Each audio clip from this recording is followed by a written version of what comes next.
Now I'd like to introduce our second speaker for the night, Dr. Adi Kurniawan. Adi is a research fellow at the University of Western Australia. Just a brief introduction. He's a research fellow at the Wave Energy Research Centre at UWA. His research covers aspects of wave energy conversion, wave structure interactions, and multi-objective optimization. He has numerically modeled a variety of wave energy converters. Adi obtained his PhD in marine technology from the Norwegian University of Science and Technology. Before joining UWA, he worked at Albany University in Denmark and the University of Plymouth in the UK. Adi is the co-author of Ocean Waves and Oscillating Systems, Linear Interactions including Wave Energy Extraction, 2nd edition. He is a member of the Standards Australia Committee EL066 on marine energy. Adi will present on wave energy, history, fundamentals, and challenges. Please welcome Dr. Adi. Yeah, thank you very much for the introduction, and good evening, everyone. I'm fully aware of the time, so I will try to be as quick as I can. So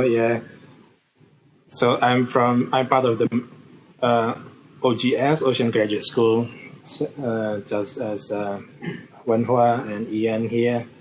But I'm also part of the Marine Energy Research Australia, so the Wave Energy Research Centre has changed its name recently into Marine Energy Research Australia, just as an attempt to cover not just wave, but also all kinds of marine renewables. Okay, let me start by looking at the potential of wave energy. So the global wave power resource is estimated to be approximately 2 billion kilowatt. That is enough to supply the electricity needs of 2 billion households, assuming each household consumes about 1 kilowatt electricity. The potential for Australia is estimated to be 10% of this global potential, so that is quite a lot, and enough to supply Australia's electricity demand 7 times over. What makes wave energy attractive? There are a number of reasons.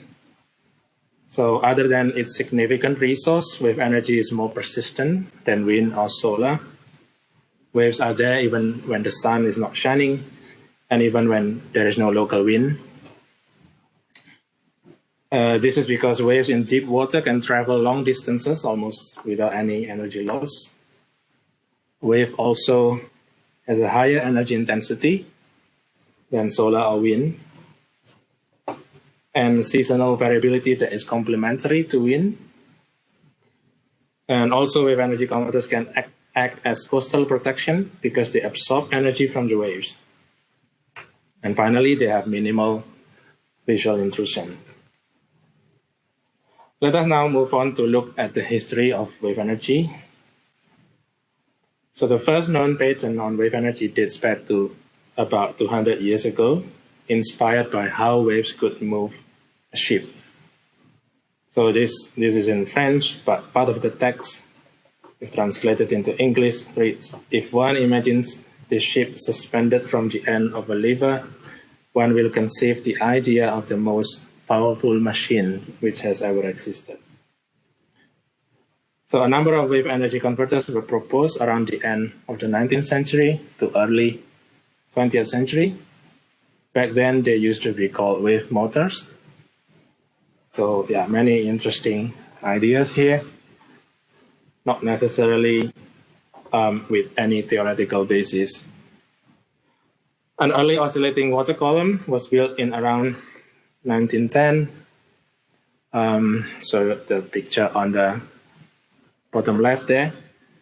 So so you have a column of water which is excited by incident waves. So column of water rises and falls, and that drives an air through a turbine. And then the picture in the middle there is from a Norwegian children magazine from 1901, which discusses the idea of wave-powered navigation buoys.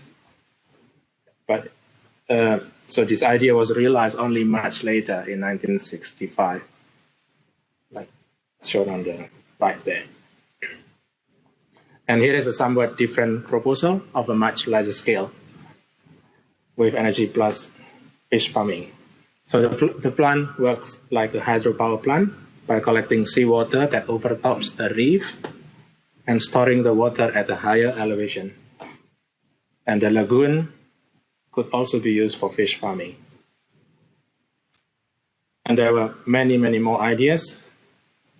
1976 report estimates that over 340 British patents on wave energy were granted between 1856 and 1973, and that's not considering patents from other countries. Sorry. We can say, however, that modern wave energy research began after the oil crisis of the 1970s. This crisis motivated a worldwide search for alternative sources of energy, including wave energy. At the University of Edinburgh, Stephen Salter experimented with various shapes in a wave plume, and he arrived at the shape looking like that, which is famously known as the Salter duck. So the duck oscillates about a horizontal axis passing through the point O in the picture there. And a full-scale duck is envisaged to look like this. And it would use this up and down bobbing motion to drive a cleverly designed hydraulic radial pump inside. What is so special about Stephen Salter's work is that he was able to show for the first time that near complete wave energy absorption was possible. Convincing proof was this 1976 photograph. Here we see a model scale duck under wave action. The waves are coming from the right. The thin line on the left is probably meniscus, so we can assume that there are no waves transmitted to the left. And we can tell the height of the incoming waves from the average thickness of the band on the right. The small kinks mean that there are small waves being reflected to the right, say about 1/5. And since wave energy is proportional to the square of the wave height, this means that 1/5 square is 1/25 or 4% of the incoming energy is being reflected to the right. What goes to the left is 0. So that means 96% of the incoming energy is being absorbed by the duck. As a response to the oil crisis, the UK government launched a nationwide wave energy program, and a number of wave energy converters were considered promising a few years into the program. So the first here is the Salter duck, which we have seen. The second one is an oscillating water column device. And the one at the bottom left there is Vickers device, which is a fully submerged version of the oscillating water column. And next is the Bristol cylinder, which is a submerged cylinder making circular motion. And then finally, we have the Lancaster flexible bag, which uses expansion and compression of cells with flexible walls to pump air along the device. These devices, as we can see, were based on sound thinking, and a lot of efforts have been put into them. So as you can see here, there are no sharp edges as an attempt to minimize losses. So everything is rounded. And actually, all of these devices came really very close to being built in full scale. But for a reason we will see shortly, none of them reached that stage, but were instead abandoned.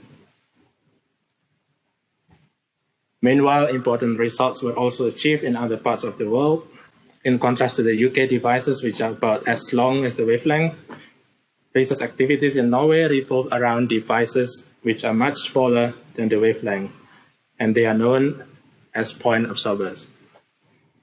A remarkable result which was discovered in the late 1970s is that a point absorber, or in fact any wave energy converter, can absorb more power than what is incident upon it.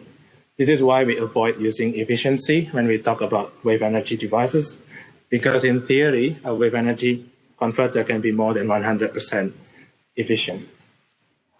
So here is the famous maximum capture width for a point absorber, and as you can see, it depends only on the wavelength. It does not depend on the size of the device. Sadly, with the decline of oil price, urgency faded in the 1980s. Funding was drastically cut, and as a result, wave energy research entered a period of inactivity which lasted for nearly 2 decades. Devices that were so close to being put to sea were abandoned, including the salted jug and those we have seen before. And for political reasons, the UK wave energy program was terminated in 1992. But the situation improved towards the turn of the millennium, along with the increasing awareness of negative consequences of burning fossil fuels. And more recently, we saw signs of promise. We saw state-created funding programs, such as these ones here, Wave Energy Scotland, Wave Energy Prize in the US, and more recently, this is just recently launched in the EU, called the Europe Wave. So these are funding models which ensure that only the best devices proceed to the next stage to get bigger funding. Okay, let us now look at some fundamentals behind wave energy absorption and the challenges associated with it. So basically, a wave is just a disturbance that moves through a medium. As waves travels, energy is propagated with it, but the medium only moves locally.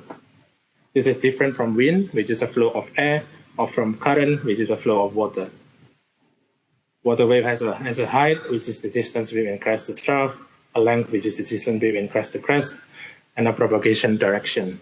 So we have height, length, and direction. In the ocean, these 3 variables vary at all times. The water surface elevation at a point varies harmonically with time, and we can describe it with this cosine function. And a body excited by the waves will also move harmonically in time. So it is natural then that most wave energy converters are oscillating systems. So they are either oscillating bodies, as you have on the left, or oscillating water columns on the right. And in order to absorb energy, they need to react against a fixed reference or other moving bodies. And the device can be designed to move in a single mode or multiple modes. And the modes utilized for energy absorption can be single or multiple, and they do not have to be the same. Some modes can be free without absorbing. So the possibilities are endless. There are, however, some fundamental principles that one must bear in mind when designing a wave energy converter. First, to absorb wave energy, it is necessary for the device to radiate waves. This follows from the fact that energy that is absorbed by the device is taken from the waves. So the waves leaving a boundary in the far field have to be less than waves entering the boundary. This is only possible if the device radiates waves to interfere destructively with the incoming waves. And second, to get the most energy out, a wave energy converter has to radiate as much power as it absorbs. And third, both phase and amplitude of oscillation have to be optimal. For a single device moving in one mode, this happens at resonance, and the amplitude of the motion has to be optimal as well, which is set by the damping in the power takeoff unit. And finally, a good wave absorber has to be a good wave maker. This follows simply if you reverse time, a wave maker, if you reverse time, the wave is coming back, and it will be a good wave absorber. So a device capable of radiating waves into one predominant direction has a high absorption capacity. So we know all these fundamental principles, but what we don't know currently is how to achieve all this with the least cost as possible. And this is what makes wave energy exciting. If a wind turbine is absorbing energy, then the velocity of the wind after it passes the turbine has to decrease. With wave energy, it is basically the same. If the device is absorbing energy from the waves, then the wave heights behind the device have to decrease. So something is wrong with this animation here, because it shows that nothing is happening to the waves, meaning no energy is taken from the waves, but actually the device is moving, so it is a perpetual motion machine. Due to the oscillatory nature of waves, devices must deal with a number of challenges.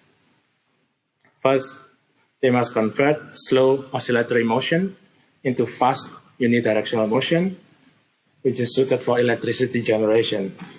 This means that normally there are more stages in the power conversion, as you can see from this diagram here. And second, an oscillating system such as a wave energy converter has a limited bandwidth. It responds the most at resonance period, but the response decreases away from resonance. This is why control is important. And finally, wave energy device must often deal with end-stop problems because they are oscillating. And there are also challenges due to variability of the waves.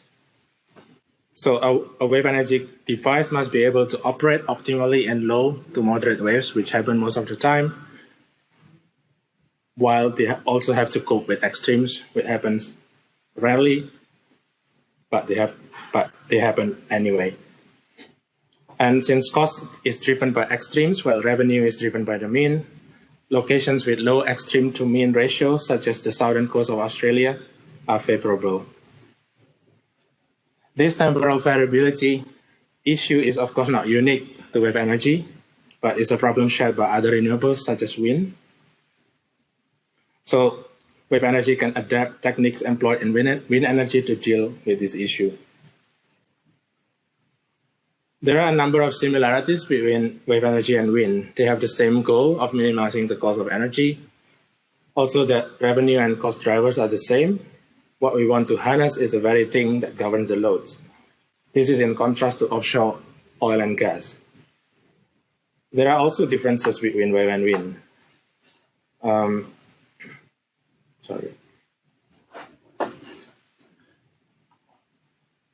So clearly, wind has converged, whereas wave has not. We need to bear in mind, though, that the first windmills were already in use around 1,000 years ago, and horizontal axis windmills have been around since the 12th century, while wave energy devices have been around for only 200 years. So we shouldn't be too surprised if wave energy has not yet converged into a single technology. With waves, we are also dealing with an extra variable, as I said before. Wind speed is analogous to amplitude or wave height, but waves also have periods. Period is most critical for an oscillating system. Wave energy devices need to work well across a range of different wave periods. Wind turbine rotor size is not strictly governed by wind speed, whereas wave energy device size generally must match wave amplitude and period unless it is controlled. We can make wind turbine larger and larger, but making wave energy converter larger won't work, as they would then be out of tune with the typical wave periods. And furthermore, wind turbines do not have end-stop problems because it's just continuously rotating. And coming back to the variability issues, wind turbines have various control handles to cope with this. However, wave energy converters normally employ only passive load shedding strategies. And geometry control, such as the one here, is mainly used only for survival. So the arm can be lifted up in extreme conditions, but it stops producing power. And we can also make similar comparison between wave energy and offshore oil and gas, and I think it's instructive to do so. First, they both operate in similar environment, but their design objectives is completely different. A wave energy converter is designed to resonate at the prevalent wave periods, while an offshore platform is designed to minimize response at these periods. given that normally large response wave energy converters are also prone to nonlinear excitation mechanisms, such as parametric resonance. And what we have here on the right are measurements from a two-body device, which absorbs wave energy through relative motion between the two bodies. So we have an outer body and an inner body inside. And the top plot here is the incident wave, followed by the surge, pitch, and the relative motion between the two bodies. And you can see initially they start at the wave period, but then the period becomes double and the response becomes much amplified. And as soon as this happens, then the two bodies become stuck together. So they stop producing power. So this highlights the need for careful design. So let us now consider some examples of our recent research activities at UWA. So we have been looking first at flexible wave energy converters. The idea behind this is that when you have a flexible or compressible body, as it moves up and down, the hydrostatic stiffness is lower than a rigid body of the same size. So that means to achieve the same target resonance period, you don't need, the size of the body can be made smaller, leading to cost reduction. So shown here is the original proposal. So it has a wedge and a flexible part here. So it expands and closes as it heaves up and down, pumping air through a turbine into another chamber. And then this is a development of the idea, which is now utilizing a completely flexible part as the deformable body. So this is made out of a fabric encased by an array of tendons. And again, you have two volumes. One is compressible, the other one is not, and air is flowing to and fro a turbine. So we did experiments. This one here was done at the University of Plymouth.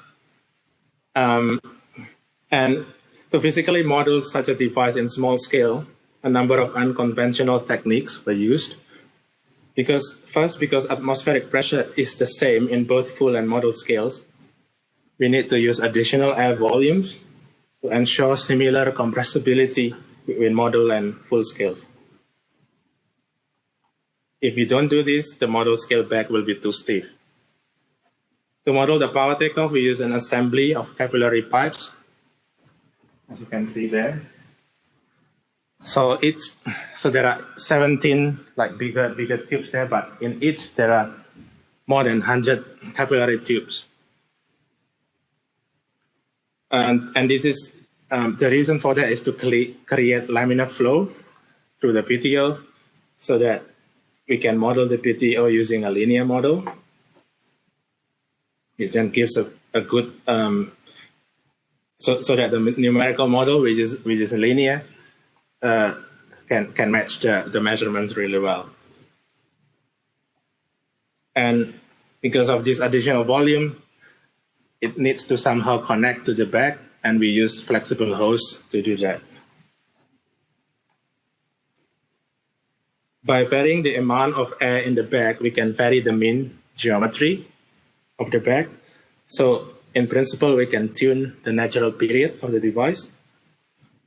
And here is a comparison of the measured static shape of the bag and the numerically predicted shapes for different amounts of air in the bag. So the numbers there correspond to the position on the left. And we have discovered an interesting feature with this device. There can be two unique equilibrium shapes having the same internal pressure.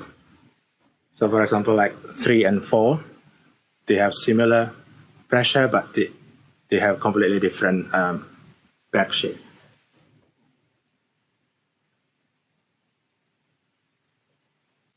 And we did also numerical modeling, linear model done in frequency domain, and we use WAMIT to calculate the hydrodynamic coefficients. But the challenge here is to model the deformation of the bag. So we did this by discretizing the bag into horizontal slices. So each panel is a slice. And we use the generalized mode option to define the normal displacement of each slice as a mode. So we have multiple modes to describe the deformation of the bag.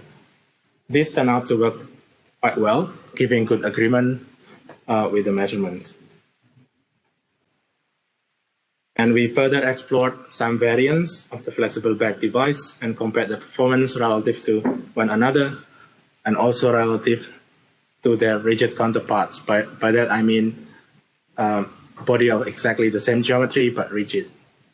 And they are shown as a dashed line in the curve there.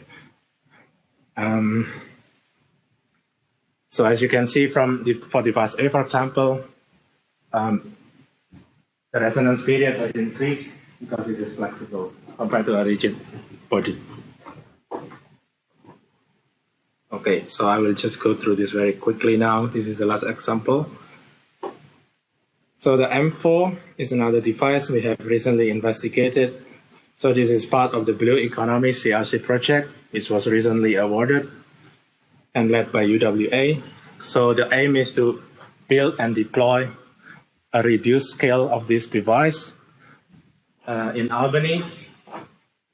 This is the location. So it is sheltered from the long period swell because it is a reduced scale. So we need to match the wave period to the scale of the device. So the dominant wave period there is between 4 to 6 seconds, which is just nice and suitable for this scale.